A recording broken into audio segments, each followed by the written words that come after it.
भारत संभवतः मंदी से, ग्लोबल मंदी से अछूता रहेगा।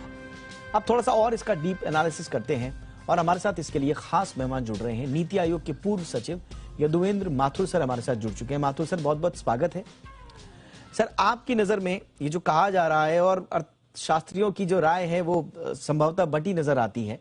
कोई कहता है कि पूरी तरह से तो शायद हम नहीं बच पाएंगे, लेकिन हमारे घरेलू जो पैरामीटर्स हैं वो इतना आश्वस्त जरूर करते हैं कि मंदी ज्यादा मारेगी नहीं भारत को, और कुछ कहते हैं कि हम आसानी से निकल जाएंगे, जबकि कुछ कहते हैं कि नहीं, ग्लोबल मंदी का जो भी डर है उससे भारत को भी डरना चाहिए।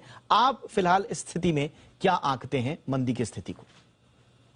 धन्यवाद। ये बहुत ही आपने एक अच्छा टॉपिक आज विश्लेषण के लिए रखा है। और सर्वप्रथम तो जितनी बातें आपने अभी दर्शकों को बताई हैं उससे मैं पूरी तरह से सहमत हूं, और ऐड ये करना चाहूंगा कि वैश्विक स्थिति का जो सर्वेक्षण केपीएमजी ने करा है, जिसकी रिपोर्ट चर्चा में है, आज हम लोग भी उसी पे चर्चा करके प्रारंभ कर रहे हैं, तो वो बड़ा एक western oriented UK, United kingdom में ये रिपोर्ट ओरिजिनेट हुई है। तो वेस्टर्न इकोनॉमीज, यूरोप की विशेषकर, तो वास्तविक में एक यूक्रेन वॉर को ले लें या जो कोविड उसके पहले एक तरह से मिसमैनेज हुआ इन यूरोपियन इकोनॉमीज में, उसको ले लें, तो उन देशों की तो प्रॉब्लम्स गंभीर हैं और जर्मनी जैसी बड़ी इकोनॉमी भी दिक्कत में आएगी। लेकिन जो आपने आइडिया, जो फैक्ट आपने बताया कि 65% भारत की अर्थव्यवस्था डोमेस्टिक कंजम्पशन पे है, वो जहां इस युग में एक हमको संबल प्रदान करता है, क्योंकि हमारी डिपेंडेंस, जो हमारी ग्रोथ है, जो आंकड़े बता रहे हैं कि 13.5% ग्रोथ थी, लेकिन जब आप इन्फ्लेशन से उसको एडजस्ट करें तो भी हमारी ग्रोथ 7-7.5% इस वित्तीय वर्ष के क्वार्टर्स में हुई है। और आने वाले जो क्वार्टर में और अगले वर्ष के भी जो क्वार्टर के जो एस्टिमेट्स हैं वो थोड़े से कैलिब्रेट हुए हैं, लेकिन 7% की रियल जीडीपी ग्रोथ तो हमारा देश सुनिश्चित करेगा। तो हम बतेरी इकोनॉमी से आगे हैं। अब इशू केवल रहता है कि ये जो रिसेशन का डर बैठ गया है कि अगले 12 महीनों में वेस्टर्न इकोनॉमीज में रिसेशन आएगा, तो क्या इंडिया में भी आएगा या उसका रूप क्या होगा, हमको चिंताएं क्या करनी चाहिए। तो तैयारी में तो हमको कहीं चूक नहीं करनी है, और मैं समझता हूं कि रिजर्व बैंक और वित्त मंत्रालय, राज्य सरकारें, ये सब पूरी तरह से एक सिंक्रोनाइज्ड वे में काम कर रही हैं। तो मैक्रो इकोनॉमिक जो स्टेबिलिटी है उस पर प्रश्न चिन्ह नहीं है। जो श्रीलंका में हुआ या और इकोनॉमीज में हुआ, ऐसा हम उससे दूर है, लेकिन हमको विजिलेंट रहना पड़ेगा और अलर्ट रहना पड़ेगा। बिल्कुल आपने सही कहा। हम पूर्णतः आश्वस्त तो नहीं हो सकते कि मंदी बिल्कुल आएगी और हमको कुछ भी नहीं होगा। उसके स्वाभाविक रूप से अर्थव्यवस्था पर जो उसके दुष्प्रभाव हैं, जो प्रभाव हैं, उसका प्रेशर जरूर आएगा। लेकिन जैसा हमने कहा, जैसा कि माथुर सर भी बता रहे हैं कि हमारा जो मैक्रो लेवल पे जो मैनेजमेंट है वो फिलहाल एक सही दिशा में जा रहा है।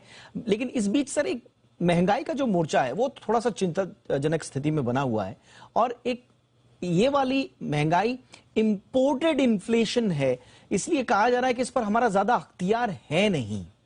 तो ऐसे में हम कोशिश तो कर रहे हैं कि महंगाई काबू में रहे और फॉरेक्स रिजर्व हमारे बैलेंस्ड रहें, लेकिन प्रेशर जो आएगा आरबीआई के ऊपर और सरकार के ऊपर, उससे क्या ऐसा करना होगा कि हम उस प्रेशर को हैंडल कर पाए? सही कहा आपने। तो एक तो रिजर्व बैंक ने जो मॉनेटरी पॉलिसी की जो रिपोर्ट्स आती हैं वो सब देखते होंगे, आप भी उसका दर्शकों को विश्लेषण करके बताते होंगे।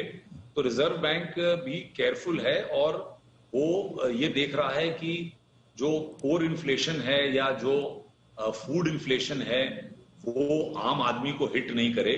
तो उसके लिए गवर्नमेंट की गरीब कल्याण योजना और वो फूड की अवेलेबिलिटी उस पिछड़े उस वर्ग को एक तो वो सुनिश्चित करना चाहिए, कंटिन्यू करना चाहिए।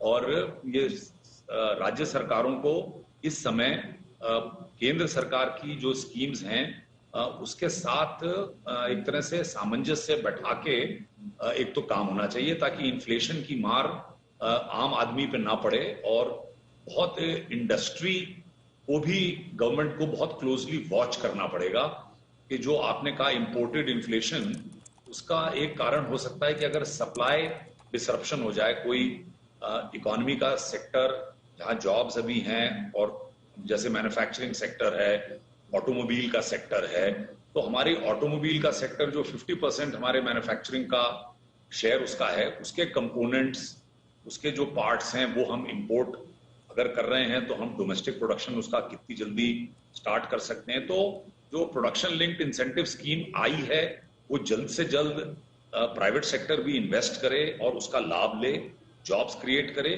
ताकि हमारी कंजम्पशन और हमारी इकोनॉमी जो कंपेटिटिवनेस की तरफ बढ़ रही है उसमें हम कहीं चूके नहीं। तो 2 पॉइंट्स हैं, एक तो कंपेटिटिव इकोनॉमी बनने का इससे बढ़िया कोई टाइम नहीं है। लॉजिस्टिक्स और इंफ्रास्ट्रक्चर, उस पर केंद्र सरकार, राज्य सरकार ध्यान दे रही हैं। इतना ज्यादा इंफ्रास्ट्रक्चर पे खर्चा हो रहा है और उसका प्रत्यक्ष रूप से जहां उपभोक्ताओं को, आम आदमियों को, चाहे मेट्रो बन रहे हैं, चाहे नई रेल की पटरियां पड़ रही हैं या इंडस्ट्रियल कॉरिडोर्स बन रहे हैं, उसके साथ साथ हमारी इकोनॉमी का जो लागत आती है 14-15% लॉजिस्टिक में, वो तीव्र रूप से गिरे। तो बड़ा एक ये ऐसा समय है जब इंडस्ट्री की भी तकलीफों को गवर्नमेंट को समझना पड़ेगा और जिस भी सेक्टर में अगर कोई दिक्कत आती है तो गवर्नमेंट वहां क्विक एक्शन ले, और ताकि वो इंडस्ट्रियल सिकनेस किसी भी सेक्टर में ना पनपे।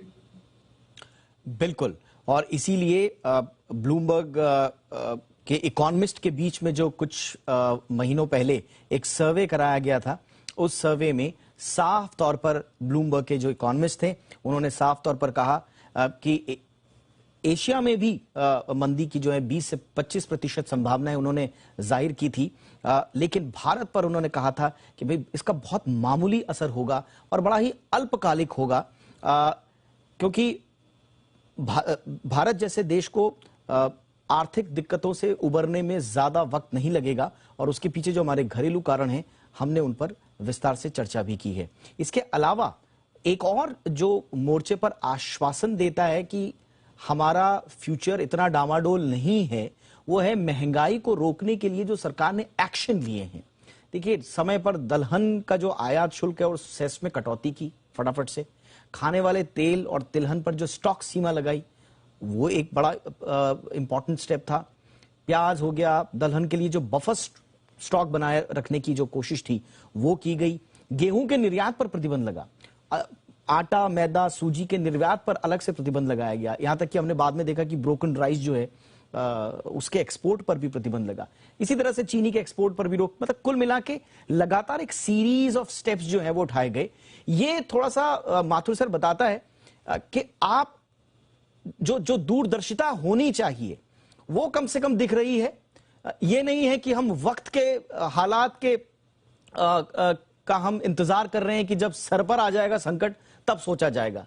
छोटे छोटे लेकिन एक कैलिब्रेटेड जो उपाय जिनको हम कहते हैं वो सरकार ने उठाए हैं और इसी का हम देखेंगे कि आगे हमको इसके फायदे मिलेंगे। सर बिल्कुल बिल्कुल आपने सही कहा, और ये मैं तो जो गवर्नमेंट की जितनी भी एजेंसीज हैं उन सबको हमको अप्रिशिएट करना चाहिए। चुनौतियां सबके सामने आती रहती हैं, लेकिन उन चुनौतियों का हम कैसे समाधान ढूंढे, ये बात बिल्कुल सही है कि अगर एग्री एक्सपोर्ट्स हमारे देश से वैसे ही होते रहते जैसा एक साल भर पहले प्लानिंग थी, और ये फिर यूक्रेन वॉर का किसी को नहीं पता था, भारत भी ग्रेन एक्सपोर्ट कर सकता था, ग्रेन में हमारे यहाँ प्रोडक्शन अच्छा हुआ था, लेकिन फिर वजह से कुछ होर्डिंग अगर ना हो तो कुछ कानून भी सख्त होने चाहिए।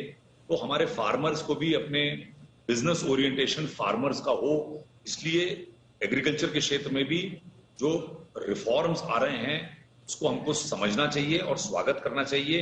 एक रूढ़िवादी सोच से हटके हमको स्ट्रक्चरल एडजस्टमेंट जो हमारी अर्थव्यवस्था में हुए थे पिछले 4-5 सालों में, उसको हमको और आगे बढ़ाना